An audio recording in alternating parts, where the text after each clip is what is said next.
In years gone by, gentlemen collectors put by beautifully made sets of coins for the future, for investment, for their children. And in this way, modern collecting started. Pretty soon, all over the world, collectors were being introduced to mint sets. Sometimes they were sets of circulation coins, sometimes they were special sets of proof coins, specially struck just for collectors. But either way, they were packaged up and you got one of everything, often like this, in a shiny plastic case. And pretty soon, year by year, collectors made sure they had the latest and greatest coins in all denominations. There are said to be more coin collectors in the USA than pretty much anywhere else on Earth, and this must have something to do with the annual mint set, annual proof sets. The proof set's been produced every year since 1936 and is probably responsible for hundreds of thousands, if not millions, of children and young people, sometimes older people, being introduced to coin collecting. Here in the UK, we started very early with the production of sets of proof coins for collectors. And you've seen some of these beautiful sets featured on some of my other videos. They can be incredibly expensive and very, very rare. Very few of them were produced. And I guess probably the USA also has historical proof coins produced in very limited numbers. For many years now, national mints have been trying to make coin collecting more accessible, more interesting for a younger audience, and it's a very important thing to be able to draw new people into the hobby, particularly in an era now where maybe coinage is slowly undergoing a death, dying off, and being replaced by electronic transactions.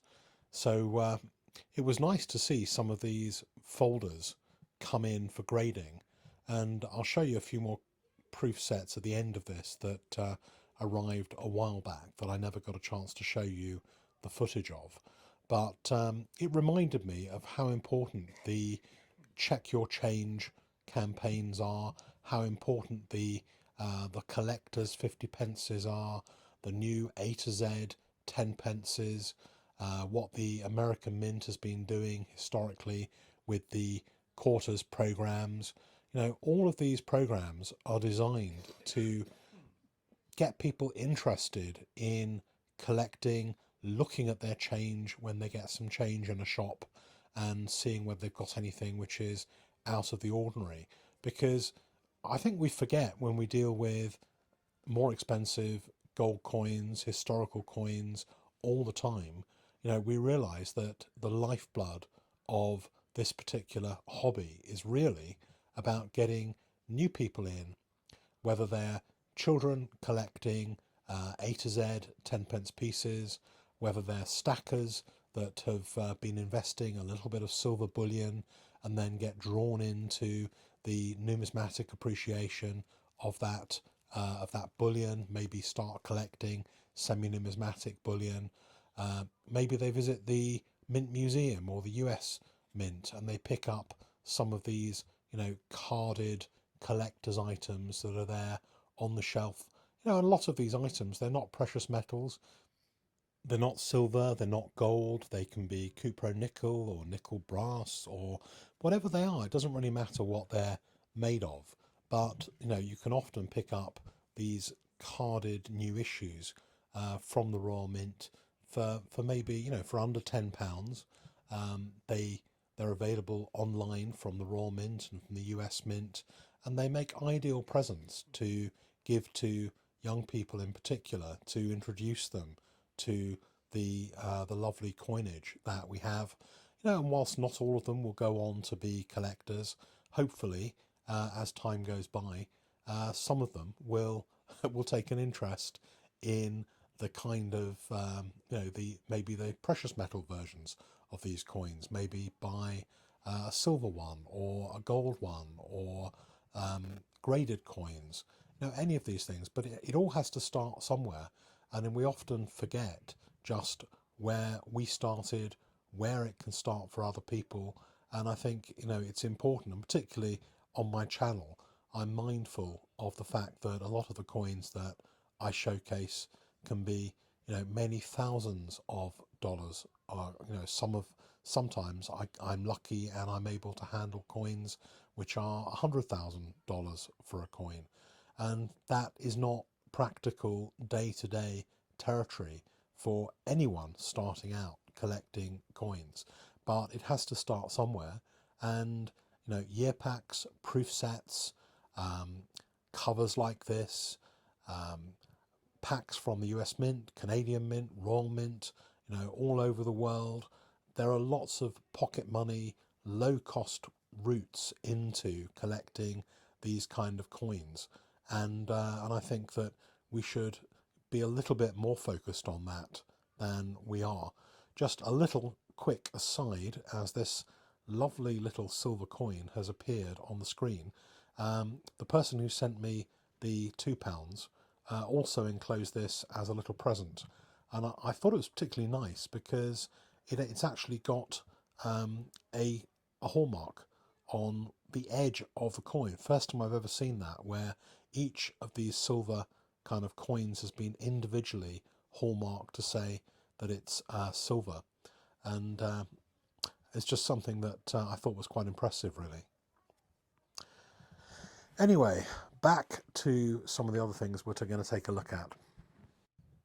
The last thing I want to show you is this Swiss annual set. This is not something I had ever seen before close up, but this one came in along with 4 or 5, which I picked up for a friend after the Charles Wander sale at Baldwin's. So he bought 4 or 5 years of these sets, and I just thought they were packaged really nicely. And I don't know whether these come up for auction very often, or whether there were many produced, or whether they were rare, or Charles Wander just happened to collect this type of set, as he collected quite a few Swiss coins. But it did occur to me that it's worth looking out in auctions for these year sets. I've noticed in UK local auctions, in coin auctions, there's a lot of job lots which contain proof sets, and sometimes it can be better to pick up some of these as a job lot, which is where a lot of the dealers pick up their year sets, put them together, or maybe take out some that may be of interest for individual sale. But I think that it can be a much more cost-effective place to buy year sets sometimes, to have them in auction lots, than buying them originally from the mint. So if you haven't been collecting them and you want to fill in historical years, then look online at people like London Coins, like McTeers, any of the local auction houses, wherever you happen to be, whether you're in the US, Canada, Australia. There's lots and lots of coin auctions that go on all the time, and they can be a great place to pick up these packaged coins, year sets, all these kind of commemoratives that make up the bones of a collection, and they can often be picked up for a song as a job lot. So there's a few of these that I picked up for my friend. In fact, I think this was Regal Stacker who bought these over in Baldwin's, and they just seem just really nice objects and beautifully presented.